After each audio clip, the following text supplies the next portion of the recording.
Hello friends, welcome back to my channel. I have just recently announced that my husband and I are expecting a baby. I figured I would create one of these videos, so you already know by the title that we're going to be talking about all the symptoms that I experienced in the 2-week wait. This is when it's usually kind of too early to take a test. You're trying to read your symptoms, you're waiting for that missed period.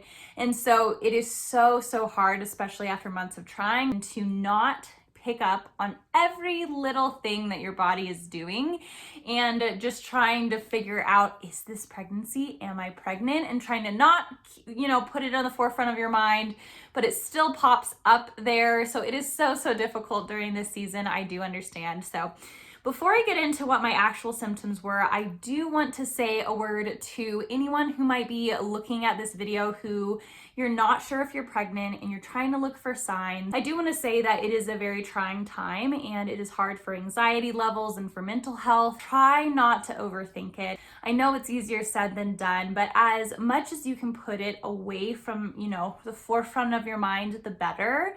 Because I was thinking, when I was tracking all of my symptoms, well, when I do become pregnant, I want to be able to know what, maybe my symptoms were that I can look back on. But actually, the month I ended up conceiving, I did not track any symptoms.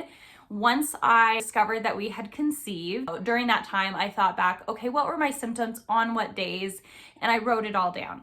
And so that is what I'm referring to now, is just my fresh memory right after I took the test of what my symptoms were. I wasn't writing down symptoms during the cycle, and I would strongly suggest doing the same thing because it is very hard, because you can convince yourself that you're pregnant. Like, I convinced myself I was pregnant so many times. It is just a really hard mind game to play with yourself. So that is just my encouragement to you, is if this is 2 a.m. and you're looking through symptoms, to try not to put too much weight in it. Every person is different. Every person's body is different.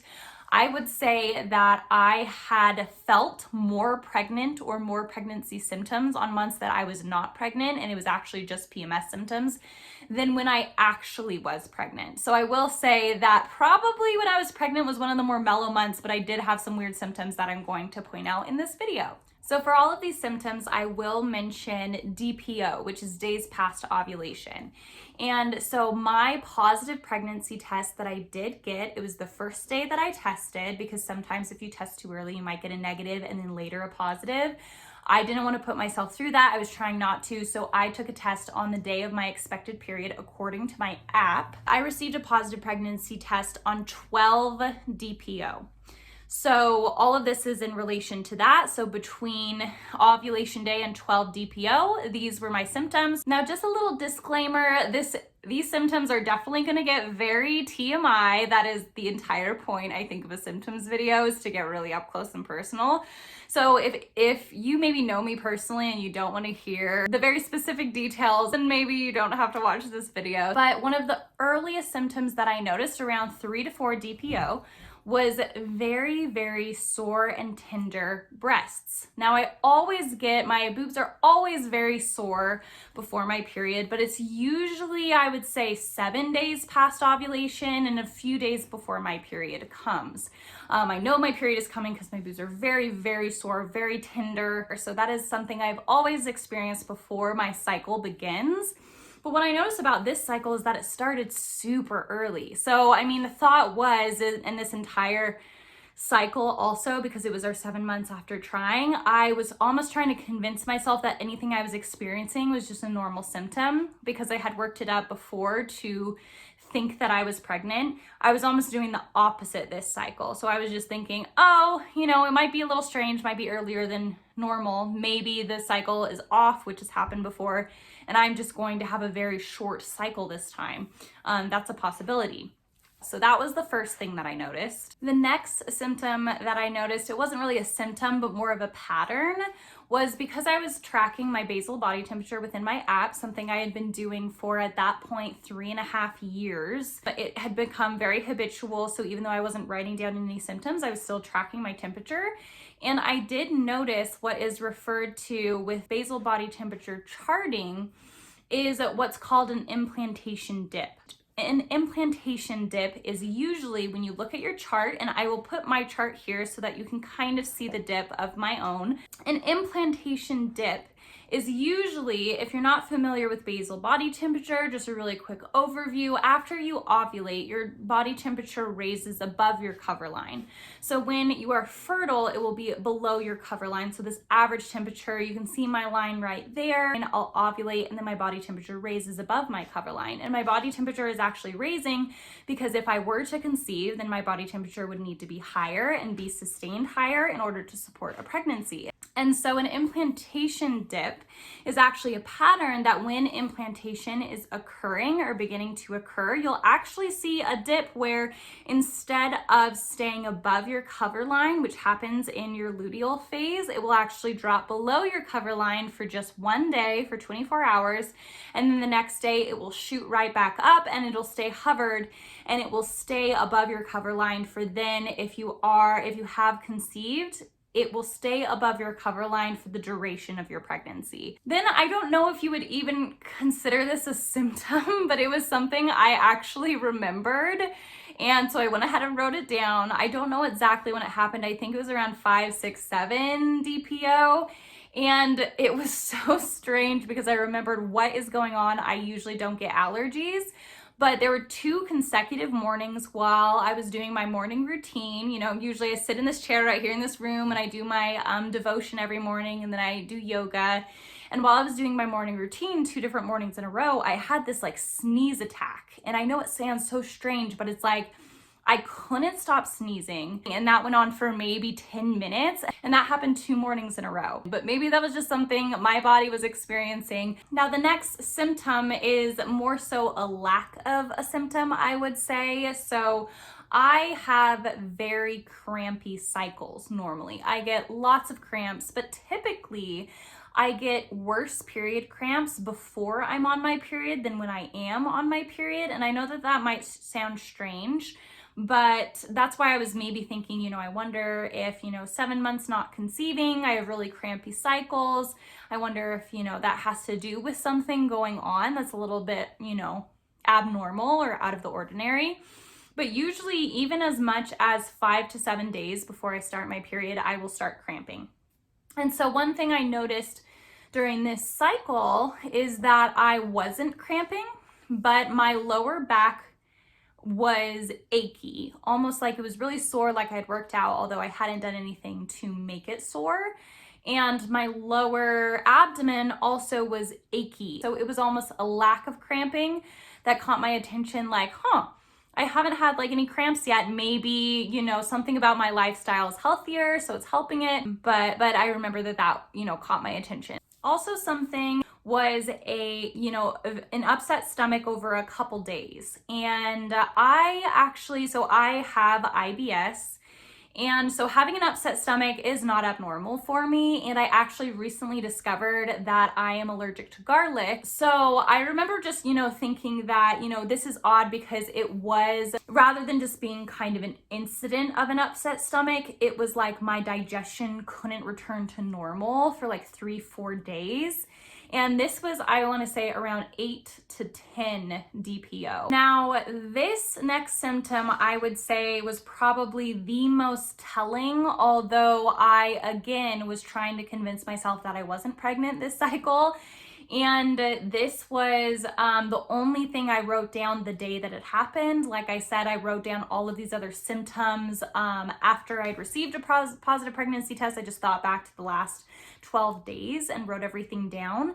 But this I wrote down on the day that it happened because I thought it was very strange. I don't get spotting before my actual cycle begins, and this itself, it wasn't spotting, but it was so strange. And sorry, it's TMI, but I finished using the restroom and, I turned around to then flush the toilet, and I noticed there was a single drop of blood in the toilet.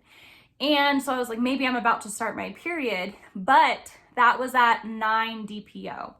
And if the cycle was right, I never start my cycle that early past ovulation. My luteal phase is always longer than that. Looking back, I looked up, the most common day for implantation bleeding, and it's at 9 DPO. And I looked this up after I had conceived and I received a positive pregnancy test, and 9 DPO was when I saw that single little drop of blood. So I just thought it was so fascinating that I happened to even see it. So that was the only actual bleeding that I have gotten in this pregnancy. That was the last time I bled. I did get nauseous. And I remember specifically thinking, because we were in church, wow, I feel really nauseous right now. Maybe I'm about to start my period because I've been feeling nauseous lately. But I remember even thinking about escape routes for myself. Okay, if I'm sitting right here, how fast can I get to the bathroom if I do need to puke? And so I was kind of thinking like that for 10 to 12 DPO. And I just found that as soon as I ate something, I felt better. So as long as there was something in my stomach, I was okay. But I did get mild nausea in the 2-week wait period. I also got mild fatigue during that period, which I would experience, to a much larger degree within my first trimester, but I did get mild fatigue. And I also got sleeplessness. So I usually sleep really, really well throughout the night. And I wouldn't even actually call it sleeplessness. It was more so kind of randomly, I would say 10, 11, and 12 DPO, I think is what it was, between 10 to 12 DPO. I just woke up at 3 a.m. and one of the nights it was 2 a.m. and one of the nights it was 4 a.m. But I was waking up once every night in the middle of the night for seemingly no reason. I did notice around 12 DPO in the morning, so the day that I got my test while I was working, an increased urgency to go to the bathroom, but nothing too crazy. Now I want to briefly touch on all the symptoms that I did not experience at all during my 2-week wait that some women may, and that you may be experiencing as well if you're in your 2-week wait. At the time I wrote this down on my positive pregnancy test, I had not experienced any of these symptoms yet, and I had heard many women had. One of those is soapy or metallic tastes. Nothing tasted like soap, nothing tasted like metal.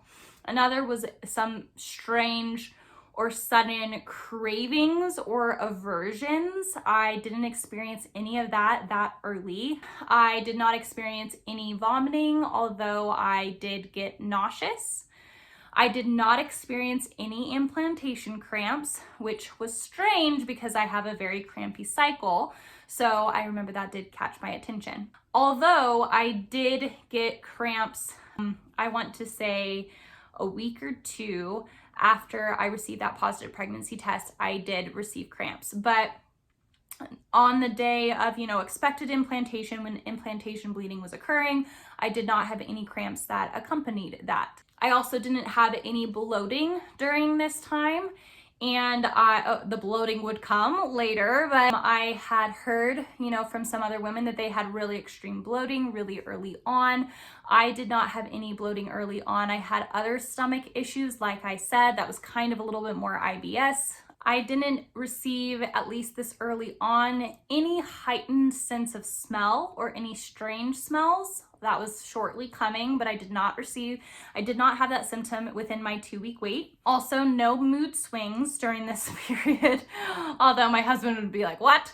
But what he's thinking of is afterwards. The mood swings definitely did come. I definitely got very irritable later. I wasn't feeling, extra weepy or cry or emotional. That's kind of also a stereotype that I had heard a lot of women, got really emotional or they were really crying, and that's like, ooh, maybe you're pregnant because you're emotional. I normally would get PMS related mood swings, but I wasn't getting them. So that was something that's kind of related to PMS that I didn't get in my 2-week wait. Another symptom that I did not get during my 2-week wait is headaches. Some women get really bad headaches during this period.